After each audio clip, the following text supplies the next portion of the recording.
and he's going to try and just keep his economy ahead in that regard. He isn't ahead in gas, of course, because the whole point of GreenPine's strategy is to grab a lot of gas and make sure that he can just absolutely pump out all of the Ravens. And in fact, he's actually got 4 starports now, all with tech labs, and just about done actually.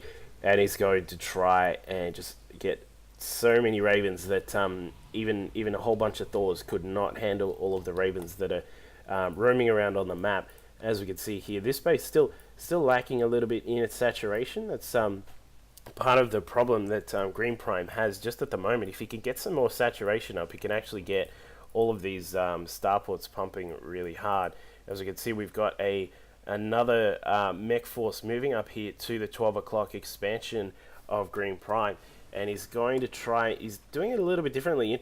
Some of these auto turrets are still here because he does get the because GreenPine got the durable materials upgrade. They actually have a lot more strength, and they last a bit longer. Or is that a different upgrade? I've got no idea.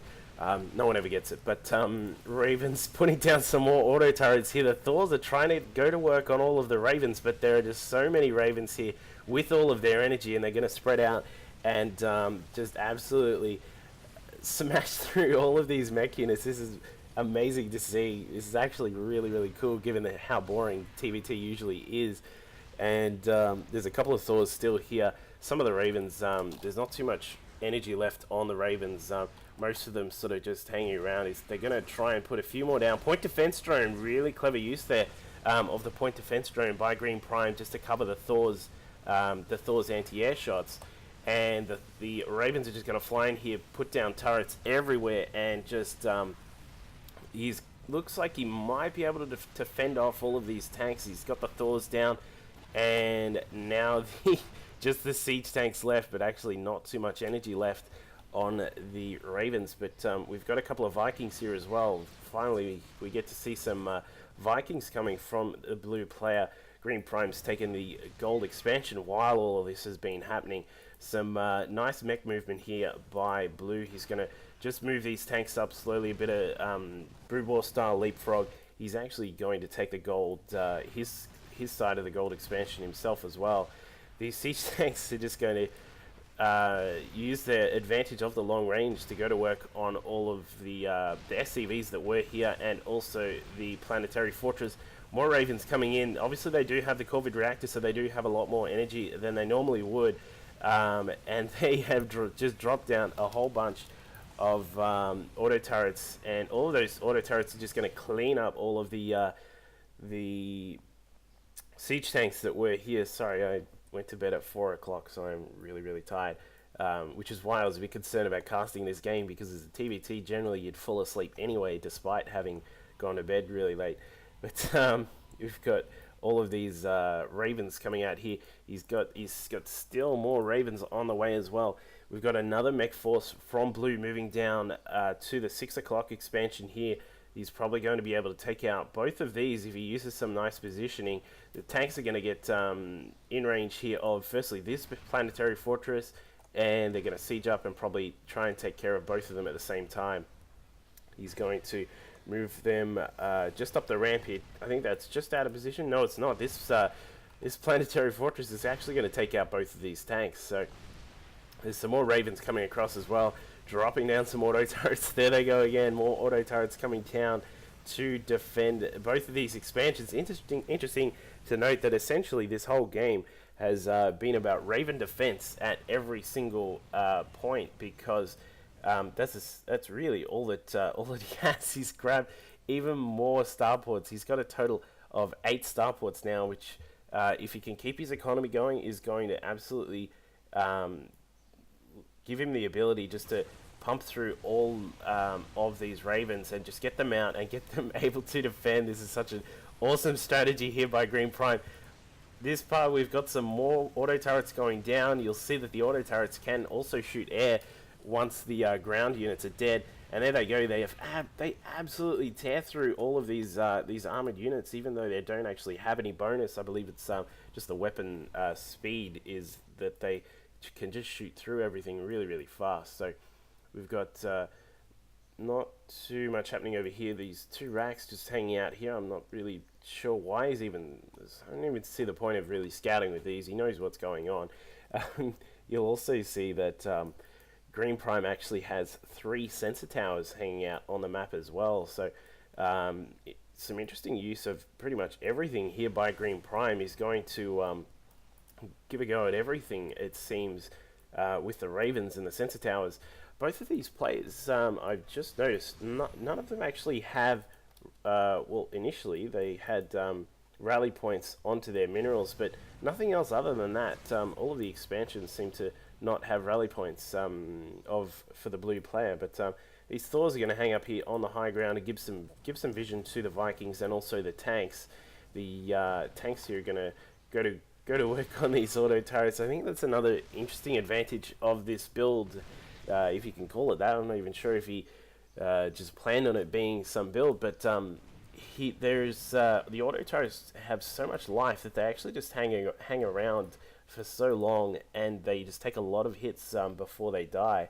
So it's giving him a lot of time to actually fly around the map and just do a lot of harass there. As you can see, with just 3 auto turrets, this Thor is actually going to go down because, oh, it just survives on 3 health. The Thor just survives that one. And we have an awesome attack here. We got a point defense drone and some auto turrets going down. Blue's trying to actually get his own normal missile turrets to try and defend against all of these Ravens. But the auto turrets are going to go to work on this command center. This one might actually go down if he doesn't repair it or kill all of these auto turrets somehow. It is in the red. The SCVs are going to come over and try and repair it. They are just sticking in range. And I think he actually did lose a bunch of SCVs trying to fend that off as well. Siege tank here with its vision on the planetary fortress is giving a lot of hell to this planetary fortress. These SCVs are going to keep it up though. You'd want to see these Ravens come in and actually do some damage. He's going to plonk down a lot of auto turrets here at the expansion. They are everywhere. This command center is probably going to go down, I would suspect. No, whoa, what's he doing there? He's trying to just fly it around everywhere. The command center is going to take a lot of damage, but it's not going to die.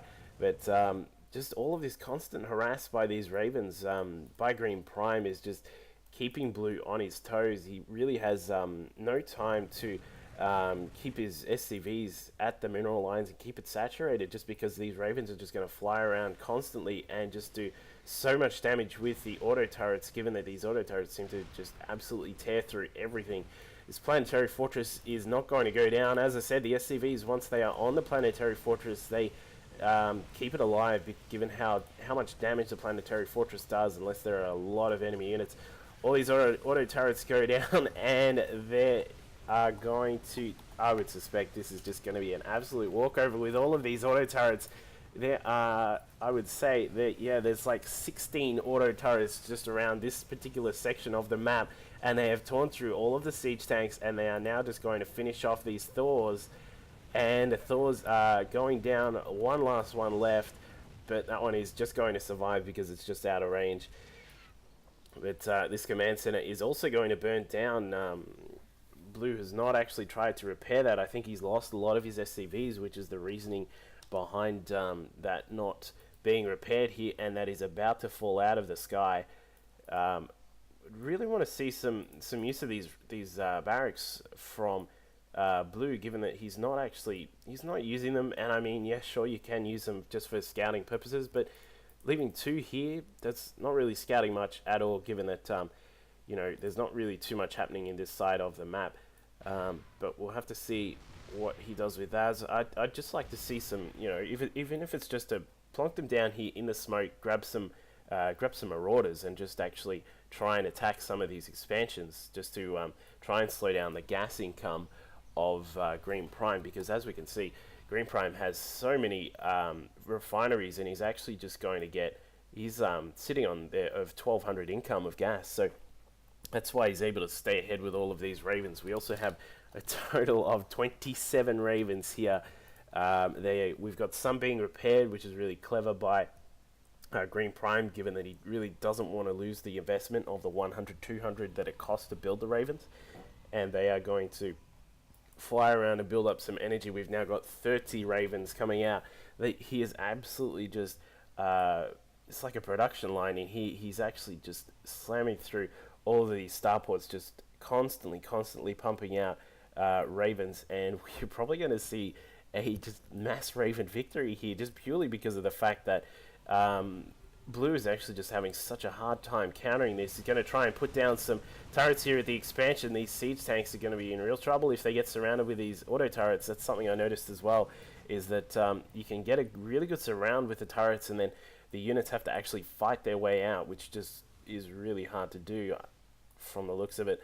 We've got some Marines going up here, and all of these Ravens here at this expansion as well. They're going to chuck down a lot of auto turrets, and they're going to just tear through all of these buildings here. Needs to move to the cover of the auto turrets here, because the Vikings are coming across and they're trying to take them out. See, this is what I mean with this sort of, despite the fact that it's really cheap, the oh wow, absolutely awesome work there with some Seeker missiles by GreenPine. But what I was saying was, with this particular play, with all these turrets here, you have to actually use all of these tanks. You cannot use the tanks in a static position as you would normally see in a TVT, just sort of, you know, like a tank line in the middle of the map, something like that. Just because of the fact that you have to use all of the tanks to actually take down the auto turrets, given their massive health and their actual life that they stay alive as well. So it's one really good part about this build. And you know, as we can see, given the economy harassment that's constantly been going on here from GreenPine, Blue's only got 8 tanks and 3 Thors. That is essentially all that he has, just because he cannot mine without being hunted down by the Seeker missiles or the auto turrets that are getting placed. And we are probably going to see another massive fight here with all these Ravens. Point defense drones going down to cover the Ravens, and there's going to be some turrets in the back here. I think he's trying to cover the escape route from the Blue player, and all of these turrets are going down here. Turrets are just absolutely tearing through all of these armored units. It's like they have an armor bonus, and they just have absolutely cleaned up all of these forces here. GG called by our Blue player after a pretty humiliating defeat there with all of these Ravens, and just an absolutely fantastic play by GreenPine here, doing a really great job with his economy, keeping on top of things. I would say that's where our Blue player actually lost the game, was he let a lot of these expos go up. But as I said, that's one of the powers of the Planetary Fortress, is that you can put it up, and as if you have some missile turrets just for defense against air, they will just stay up for life. And what a fantastic little play here by GreenPine. Hope you all enjoyed it, and I didn't fall asleep, which was pretty awesome. Make sure you subscribe and comment. Cheers.